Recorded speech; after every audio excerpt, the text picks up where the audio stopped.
నమస్తే. ప్రజెంట్ నేను జయశంకర్ భూపాలపల్లి జిల్లా రేగొండ మండలంలోని కొడవటంచ లక్ష్మీ నరసింహస్వామి ఆలయ సన్నిధిలో ఉన్న రెండవ యాదాద్రిగా పిలువబడబోతుంది అతి త్వరలో. దానికి సంబంధించి భూపాలపల్లి శాసనసభ్యులు గండ్ర సత్యనారాయణరావు గారు కూడా ఇక్కడ నిరంతరం అతను నిఘా పెడుతూ ఈ యొక్క కార్యక్రమాలను కూడా అతి త్వరగా పూర్తయ్యేలా కూడా అతను భాగస్వామ్యం కూడా తీసుకుంటున్న పరిస్థితి. ఈ రోజు కూడా ఆలయ కమిటీ చైర్మన్ గా కూడా ప్రమాణ స్వీకార మహోత్సవంలో కూడా ఎమ్మెల్యే గండ్ర సత్యనారాయణరావు గారు కూడా పాల్గొన్నారు. ప్రమాణం కూడా ఆలయ చైర్మన్ గా కూడా నాయనేని సంపత్రావు గారు కూడా ప్రమాణ స్వీకారం చేసిండ్రు. అసలు ఎట్లా అనిపిస్తుంది, ఆ ఆలయ అభివృద్ధిలో భాగస్వాములు కావడం ఎట్లా ఉందో మనం అడిగే ప్రయత్నం చేద్దాం. ప్రజెంట్ మనతో పాటు సంపత్రావు గారు ఉన్నారు. ముఖ్యంగా మీరు ఇవాళ ప్రమాణ స్వీకారం చేసిండ్రు. అప్పటి నుంచి కూడా మీరు ఆలయ అభివృద్ధిలో కూడా పలు కార్యక్రమాలు పాల్పంచుకుంటారు. ఎట్లా అనిపిస్తుంది మీకు ఈ యొక్క భాగ్యం కలగడం? ఇది ఒక రకంగా చెప్పాలంటే పూర్వజన్మ సుకృతం అని అనిపిస్తున్నది. అంటే ఈ బాధ్యత అనేది అది ఆషామాషి బాధ్యత మా ఎమ్మెల్యే గారు నాకు అప్పచెప్పలేదు. చాలా పెద్ద బాధ్యత ఇచ్చారు. అది మామూలుగా కాదు. జీవితంలో ఎక్కడో ఒక రకంగా ఆ స్వామివారికి ఆ సేవ చేసే భాగ్యం ఎందుకు కలిగిందో నాకే అర్థం కావట్లేదు. ఇది పూర్తి స్థాయిలో మా పెద్దలదో లేకపోతే ఇంకెవరిదో పూర్వజన్మ సుకృతం తప్ప అంత ఈజీగా ఇది రాలేదు.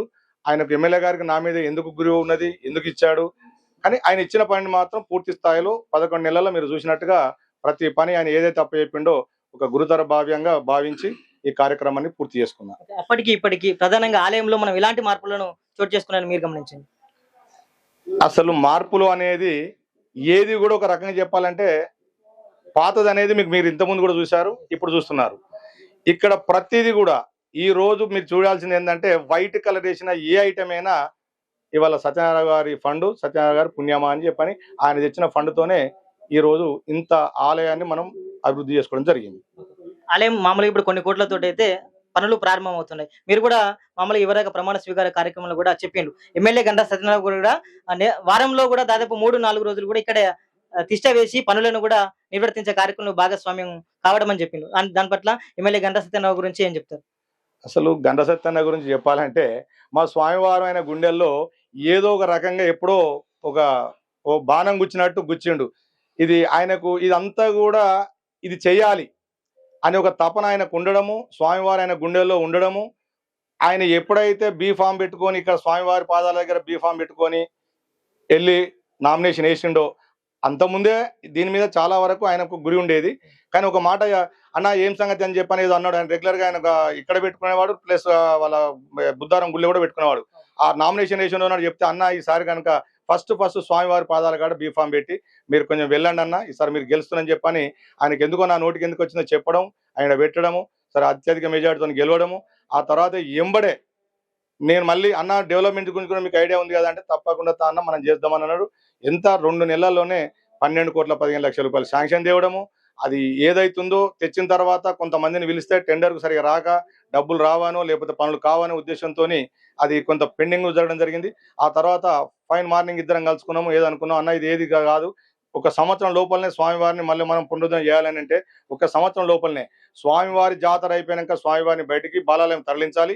మళ్ళీ జాతర వరకు మన ఆయన స్వస్థలంలోనే యథాస్థానంలో కూర్చోబెట్టాలి. అది చెయ్యాలి అంటే నువ్వు కొంచెం నాకు తోడుంటే తప్ప అంత ఈజీ కాదు. సరే నేను డబ్బులు అంటే అన్నో ఎన్నో ఏదో విధంగా స్వామివారు తెచ్చుకుంటాడు, వస్తాయి. కానీ పని చేసే వాళ్ళు కూడా నిలబడే వాళ్ళు కావాలి. నువ్వు నా పక్కన ఉండు, తప్పకుండా స్వామిని ఇట్లా చేద్దామని చెప్పని ఆయన ఆదేశాలు ఇవ్వడము. ఆయన ఆదేశాల అనుసారంగా నేను కూడా సరే అన్న చేద్దామని చెప్పని ధైర్యం చేసి రావడము. ఇది ఒక రకంగా ఆ స్వామివారి కృప మా ఇద్దరి మీద అసలు మెండుగా ఉండడం వల్లనే ఈ 11 నెలల్లో స్వామివారిని తీయడం జరిగింది. మళ్ళీ ఇదే స్థానంలో పెట్టడం జరుగుతున్నది. ముఖ్యంగా విగ్రహ ప్రతిష్టాపన కార్యక్రమాలు కూడా జరగబోతున్నాయి. చిన్నజీయర్ స్వామి గారు కూడా రాబోతున్నారు. ఎలా కార్యక్రమాలు ఎలా ఉండబోతున్నాయి? ఆ కార్యక్రమాలు అనేది చిన్నజీయర్ స్వామి గారికి అంటే మేము ముందుగానే ఒక అపాయింట్మెంట్ తీసుకోవడం జరిగింది. ఎందుకంటే యాక్చువల్గా లక్ష్మీనరసింహ స్వామి అంటే గుర్తొచ్చేది చిన్నజీయర్ స్వామికి అందరికీ. ఎందుకంటే యాదగిరిగుట్టలో కూడా ఆయన ప్రతిష్ట చేశాడు కాబట్టి ఆయన కొంచెం ఆ పద్ధతిలో గుర్తుకు రావడము. మేము కూడా అనుకున్నది ఏంటంటే ఎమ్మెల్యే గారిని కోరిన అన్న మనము అక్కడ చేశారు కదా ఆ స్వామివారి చేతుల మీద చేస్తే కొంచెం బాగుంటుంది అనేది ఆ భక్తుల నమ్మకము. నాకు కూడా ఒక నమ్మకము. చేద్దామన్నా అని చెప్పనగానే ఆ అన్నగారు మనకు సరే ఓకే రైట్ మీరు సంప్రదించండి అని చెప్పండి. మేము ఆయనకు ఒక అపాయింట్మెంట్ తీసుకోవడము. ఆ అపాయింట్మెంట్ ద్వారా 2 సార్లు వెళ్తే మాకు అపాయింట్మెంట్ దొరికి స్వామివారు తప్పకుండా మీకు కూడా అంటే పురాతనమైన టెంపుల్ ఇట్లా రావాలి అని చెప్పడం వల్ల వాళ్ళు ఆజ్ఞ ఇవ్వడము. ఆజ్ఞ ప్రకారంగా తీసుకొని రేపు 19వ తారీఖు సాయంత్రం 20వ తారీఖు నైట్ వస్తున్నాడు.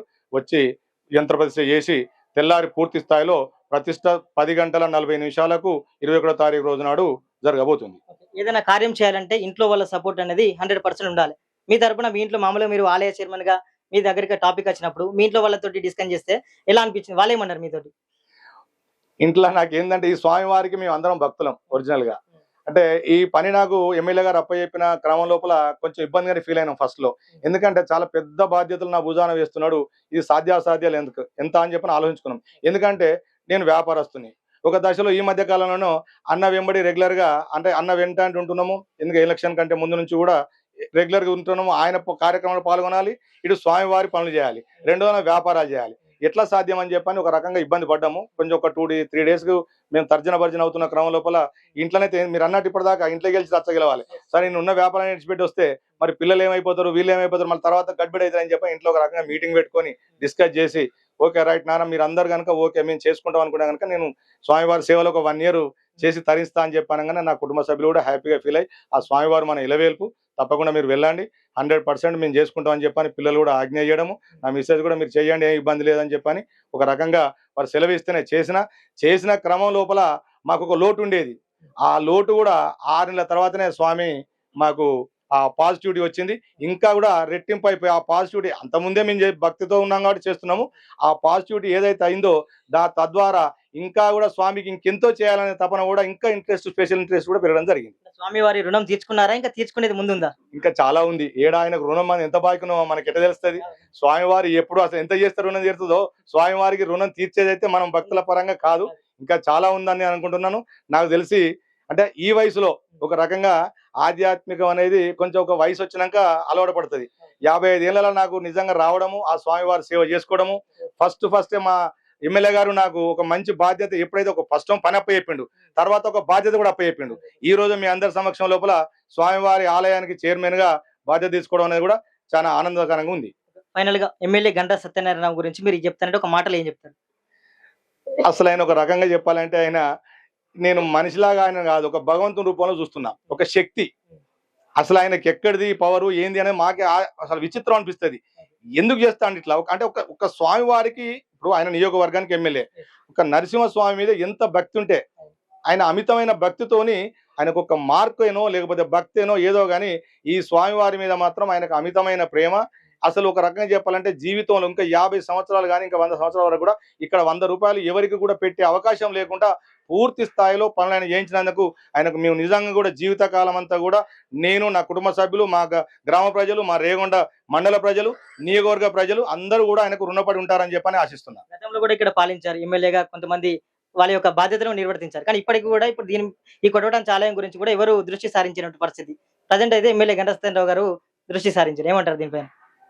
ఇక అది చూసే ప్రజలకు తెలుస్తుంది. అది మేము అంటే ఎవరిని కూడా ఉద్దేశించి మాట్లాడేటివి కావు ఇవి. ఎందుకంటే మీకు తెలుసు, మాకు తెలుసు, అందరం కూడా చూసాం.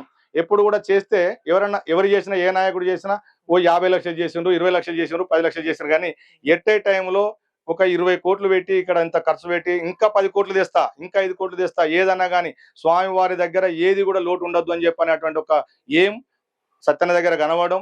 ఇంత అంటే భక్తి కూడా ఆయనకి ఏదో ఉంది. ఇప్పుడు ఒక మనిషికి ఒక రకంగా ఉంటది, ఒక్కొక్కరు ఒక్కొక్క రకమైన భక్తి ఉంటది. మా స్వామివారి మీద ఆయనకు భక్తి ఉంది. మా స్వామివారి ఆయన గుండెల్లో వచ్చే ఇలా చేయించుకుంటాడు. అది ఎన్నడున్నా కానీ వారికి వాళ్ళ కుటుంబ సభ్యులకు కూడా ఏదో ఎనలేని ఒక మంచితనం జరుగుతుందని చెప్పని కూడా నేను భావిస్తున్నా. మిగతా వాళ్ళ గురించి అంటే అంత అవసరం లేదు. ఎందుకంటే మాట్లాడుకోవడానికి ఎవరికి శక్తి కొలది వాళ్ళు చేశారు, ఎవరి అవసరం తిరిగి వాళ్ళు చేశారు. సరే ఈ రోజు ఏదైతుందో తనకి ఇక్కడ భక్తితో పరవశించి ఈ దేవాలయాన్ని డెవలప్ చేయడం జరిగింది. మొత్తానికి అయితే బ్రహ్మోత్సవాలను అదేవిధంగా పునఃప్రతిష్ఠ కార్యక్రమాలు అయితే విజయవంతం చేయబోతున్నారు మీ ఆధ్వర్యంలో. తప్పకుండానండి 100% మా వంతు మాకు ఇచ్చినటువంటి నా మీద నమ్మకంగా ఏ నమ్మకం పెట్టయితే ఎమ్మెల్యే గారు ఇవాళ ఈ పదవి ఇచ్చిండో ఆ పదవికి వన్నె తెచ్చే విధంగా ఈ దేవస్థానానికి ఇంకా కూడా కృషి చేసి ఎంతవరకు నా శాయశక్తులు ఎంతవరకు వీలైతే అంతవరకు కష్టపడి ఇక్కడ డెవలప్మెంట్ చేయడం జరుగుతుంది. మొత్తానికి తన పైన పెట్టుకున్నటువంటి నమ్మకాన్ని వమ్ము చేయనని ఈ యొక్క కొడవటంచే లక్ష్మీ నరసింహస్వామి ఆలయాన్ని 2వ యాదాద్రిగా పేరు తెచ్చే వరకు కృషి చేస్తామని ఎమ్మెల్యే గండ్ర సత్యనారాయణరావు యొక్క సహకారంతో తన యొక్క మంచి స్నేహితుడిగా ముందుకు సాగుతూ అనేక రకాల కార్యక్రమాలను కూడా చేపట్టబోతున్నామని, అదేవిధంగా పునఃప్రతిష్ఠ బ్రహ్మోత్సవాలను కూడా అంగరంగ వైభవంగా విజయవంతం చేయబోతున్నామని కూడా ఆలయ చైర్మన్ నాయనేని సంపద్రావు గారు చెప్తున్నారు. కెమెరా పర్సన్ సాయితో రణధీర్, ఆర్బీ న్యూస్, కొడవటంచ దేవస్థానం నుంచి.